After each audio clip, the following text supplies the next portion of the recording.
Mars, often referred to as the Red Planet, has captivated human imagination for centuries. Its distinctive reddish hue has sparked numerous questions and theories about its origins. The answer to the question, why is Mars red, lies in a combination of its surface composition, atmospheric conditions, and the interaction of sunlight with its dust and rocks.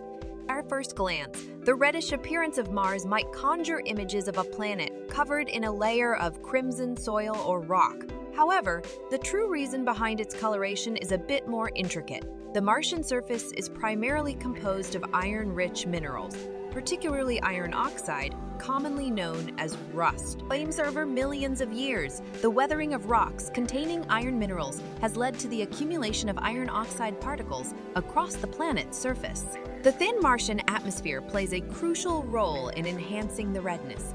Unlike Earth, Mars has a much thinner atmosphere, consisting mostly of carbon dioxide with traces of other gases. This thin atmosphere is unable to provide significant protection against the sun's harmful ultraviolet rays.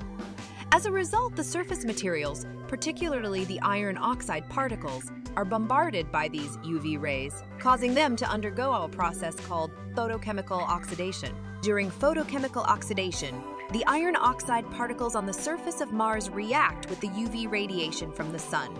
This reaction alters the composition of the iron oxide, making it more reddish in color. The smaller the particles, the more pronounced this reddening effect becomes. These altered particles contribute to the overall reddish appearance of the Martian surface. Interestingly, the dust storms that occasionally sweep across Mars can also intensify its redness. These storms, comprised of fine dust particles suspended in the atmosphere, scatter sunlight in a way that enhances the reddish hue when observed from space or from the planet's surface. The phenomenon of Rayleigh scattering, which is responsible for the blue color of our own sky on Earth, is not as dominant on Mars due to its thin atmosphere. This lack of widespread blue scattering allows the red and orange wavelengths of sunlight to travel relatively unimpeded through the Martian atmosphere, further contributing to its reddish appearance.